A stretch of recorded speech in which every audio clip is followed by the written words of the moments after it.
Have you ever noticed that no matter how much you accomplish, no matter how many tasks you check off the list, no matter how hard you push yourself forward, there is still a quiet restlessness living inside your chest that refuses to leave? Have you ever felt that strange exhaustion, not the kind that comes from working too many hours, but the deeper kind, the kind that settles into your bones and whispers that something, somewhere, is still not quite right? You are not broken. You are not behind. You are not failing at life in some invisible way that others have already figured out. What you are experiencing is something far more universal than you have been told. A kind of suffering that has nothing to do with your circumstances and everything to do with the garden you have been tending inside your own mind, and often without even realizing it. Most people were never taught that the mind is not simply a passive receiver of experience. They were never shown that the thoughts they allow to take root, the inputs they feed themselves daily, the automatic reactions they mistake for personality, all of it quietly shapes the texture of every single moment they live. Not someday, not in dramatic ways, every single ordinary day. Buddhist wisdom has understood this for thousands of years, not as abstract philosophy, but as a practical, livable truth.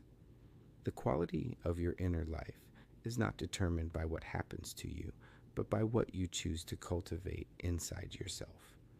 And that cultivation, that slow, patient, compassionate tending of the mental garden is always available. It does not require perfection, and it does not require a retreat in the mountains or decades of study. It begins exactly where you are, with exactly the mind you already have, in exactly this breath. If something in these words already feels familiar, like a door you have been standing in front of for a long time without quite knowing how to open it, stay.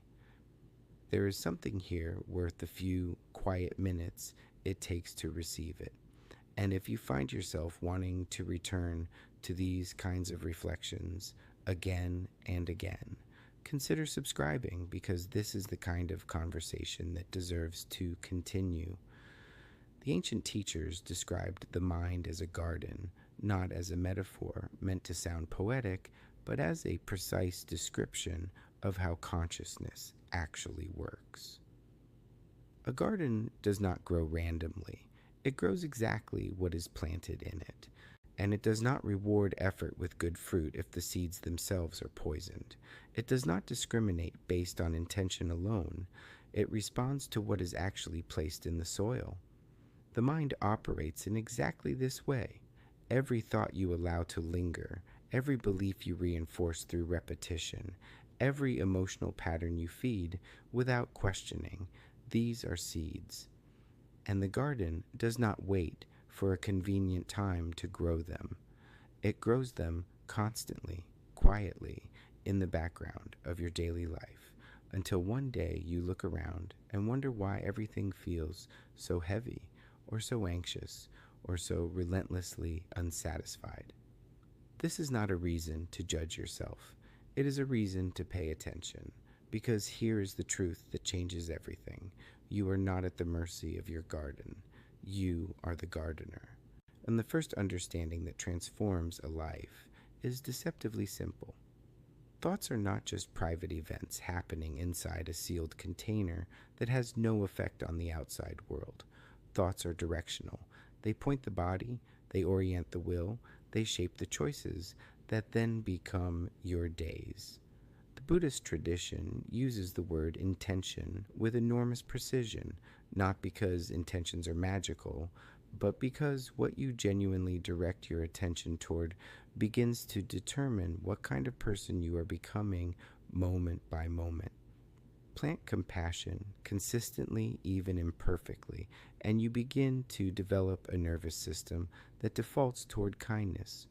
Plant resentment, replaying grievances, and imagine slights until they feel as real as actual wounds, and the body learns to live in a low-grade state of siege. And neither of these is destiny. Both of them are gardening. The practice that makes this visible is meditation, not the performance of sitting still while secretly planning your afternoon, but the genuine act of watching the mind with curiosity and without flinching. You sit. A thought appears. You notice it without climbing inside it. You observe that it is temporary, that like a cloud crossing an open sky, it arrived without your permission and will leave without your resistance if you simply stop feeding it your full belief. Over time, this practice does something remarkable. It creates distance between the thought and the reaction. And in that distance, however small, however brief, there is freedom. Not the freedom of having no difficult thoughts, but the freedom of knowing you do not have to obey every single one. The shoulders loosen with this understanding. The jaw softens. The constant background hum of mental urgency drops by just a fraction, and that fraction, practiced daily, becomes a different way of being in the world. There's a second piece of this that the American culture makes particularly difficult to honor, and it deserves to be named directly. You live inside a civilization that has optimized for stimulation. Every surface of modern life, the phone in your pocket, the feed that refreshes endlessly, the news that is algorithmically designed to provoke the strongest possible emotional reaction, is engineered to deposit something into your mental garden without your consent. Most people accept this as simply the way things are. They scroll through anxiety-inducing content and then wonder why they feel anxious. And they absorb cycles of outrage and then wonder why their default emotional state is vaguely irritable. They never make the connection because no one told them that the mind absorbs what surrounds it, the way water absorbs whatever is dissolved in it. The Buddhist concept of guarding the sense doors is not an instruction to hide from reality. It is a recognition that what you repeatedly expose your consciousness to becomes familiar, then normal, then invisible, and what becomes invisible shapes you most powerfully of all. This is not about becoming fragile or avoidant. It is about becoming deliberate. It is about recognizing that choosing what enters your mind is not a luxury reserved for monks in silence. It is one of the most practical acts of self-care available to anyone, anywhere, at any income level, in any circumstance. What does this look like in an ordinary life? It looks like noticing how you feel after 20 minutes of scrolling compared to how you feel after 20 minutes outside with no device. It looks like choosing, at least once daily, to seek out something that nourishes rather than agitates. A few minutes of genuine silence, a conversation that actually matters, a walk where you allow yourself to look at the sky without recording it. These are not grand gestures. They are seeds. And seeds do not announce themselves dramatically. They simply, quietly, consistently grow. The third shift that changes everything is one of the most uncomfortable truths to sit with because it asks you to look honestly at something most people would prefer to call personality.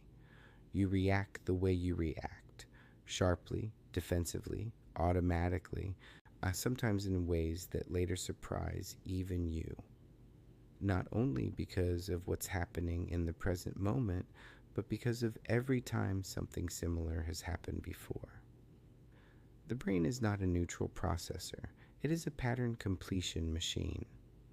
When a situation arrives that resembles past experiences of threat, rejection, or disappointment, the nervous system does not wait for conscious evaluation.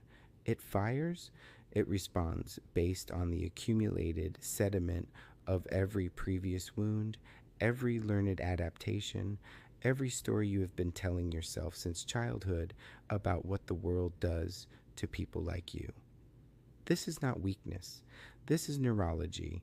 This is the body trying to protect you with the only tools it has been given. But here is where the path divides. You can continue letting those automatic responses run your life, mistaking reactivity for authenticity, or you can learn to insert a breath, a single deliberate breath between what happens and how you respond. Mindfulness is not complicated. It is not a spiritual achievement or a personality type or something that comes naturally to certain people and not others. It is a practice. It is the practice of noticing the surge before the reaction just long enough to ask, is this response being chosen or is it being triggered? That question, asked honestly and without self judgment, is the beginning of a different kind of freedom. Not the freedom from difficulty, but the freedom from being entirely unconscious inside it. Imagine a small lantern held just ahead of the next step in a dark forest. It does not illuminate the entire path. It does not need to. It illuminates enough to walk without stumbling. Mindfulness is that lantern. You do not need to see the whole journey. You only need enough light for this moment, this breath, this choice. What follows from this is perhaps the most counterintuitive piece of wisdom the contemplative traditions have to offer to a culture that treats suffering as a malfunction. Life will present you with difficulty, not occasionally, not only to people who are doing it wrong, constantly, universally, without exception. Pain arrives, plans collapse, people disappoint, bodies age. Loss is not the exception. It is woven into the structure of existence. The question is not how to prevent this. The question is what you do with it when it comes. The Buddhist teaching on suffering is not pessimistic. It is precise. It says, pain is inevitable, but much of suffering is not pain itself. It is the resistance to pain, the story built around pain, the exhausting effort to refuse the reality of what is actually happening. When something hard arrives and you meet it with the question, what is this trying to teach me, rather than why is this happening to me, the body experiences something measurably different. Not relief from the difficulty, but a subtle easing of the resistance. The chest does not close quite as tightly. The mind does not spiral quite as rapidly. There is a small opening, just enough to breathe into, and in that opening, resilience begins to grow. This is not toxic positivity. It is not the instruction to pretend that pain is secretly a gift. And it is the far more honest invitation to allow difficulty to be what it is without adding the extra weight of fighting reality on top of the weight of reality itself. A tree bends in the storm. It does not pretend there is no wind. It does not shatter itself resisting the wind. It moves with what comes, and when the storm passes, it is still standing. You have this capacity. You have always had it. The practice is simply learning to trust it. The fifth daily practice is one that the culture you live in makes almost structurally difficult because it asks you to find satisfaction in what already exists rather than in what you have not yet acquired. Gratitude is not the instruction to manufacture false cheerfulness or to perform contentment for the approval of others. It is something far quieter and more powerful than that. And it is a deliberate retraining of attention. The mind, left to its own evolutionary defaults, scans for what is missing, what is dangerous, what is insufficient. This is not a character flaw. It is survival wiring. But survival wiring was designed for a world of physical threats, not for a world where the primary source of suffering is the relentless comparison of your ordinary life to a curated feed of other people's highlights. Each morning, before the phone is checked and before the day begins demanding things of you, Take 60 seconds to name 3 things that are simply and genuinely present, not impressive, not extraordinary, just real. The light coming through the window, the fact that your lungs are working without your assistance, a cup of something warm held in both hands, the warmth in the chest that comes from remembering one person who has ever genuinely cared about you. This is not about denying what is hard. It is about refusing to let the hard crowd out the quiet abundance that is also simultaneously true. Over weeks of this practice, something measurable happens to perception. The gap between wanting and having narrows, not because you acquire more, but because you finally see what was always already there. Contentment is not the reward for having enough. It is the practice of recognizing that right now enough is already present. If these reflections are offering something useful to your daily life, a slightly different way of meeting your own mind, a language for experiences you have felt but not yet named, this would be a meaningful place to subscribe. And because what we are building here is not a collection of ideas, but a practice, and practice benefits from continuation. The sixth understanding moves into territory that most people associate with professional athletes or high performers, but which belongs to everyone. The deliberate use of the imagination, not to escape reality, but to rehearse it. Visualization, as the contemplative traditions have understood it, is not wishful thinking. It is mental training. When you consistently imagine yourself responding to a frustrating situation with patience rather than reactivity, the neural pathways associated with that response become more accessible. When you regularly picture yourself acting from your values rather than your wounds, those values begin to feel more like you, not aspirational, but actual. The mind does not always distinguish cleanly between an imagined experience and a lived one, which is both a source of unnecessary suffering when we rehearse catastrophes endlessly, and a source of genuine growth when we use the imagination with intention. Tomorrow morning, before the day begins, take 2 minutes. Close your eyes. See yourself moving through one specific anticipated situation, a difficult conversation, a moment where you usually feel overwhelmed, an interaction where you typically lose your center. And picture yourself meeting it with exactly the quality you most want to embody. Not perfectly, not heroically, just with a little more steadiness than usual, a little more space, a little more grace. Do this consistently, and the body begins to remember it. The pattern becomes available in real time, not because you forced yourself to be different, but because you practiced being different first inside, where it is safe, where there are no consequences, where the only thing being trained is the direction of who you are becoming. The seventh and final understanding is in many ways the most important, because without it, none of the others can fully take root. It is the teaching on self-compassion and on the Buddhist concept of anatta. The truth that you are not a fixed, unchangeable thing defined permanently by your worst moments, your most embarrassing reactions, or the years when you did not yet know what you now know. There is a voice that speaks to most people from the inside. It speaks when they make a mistake.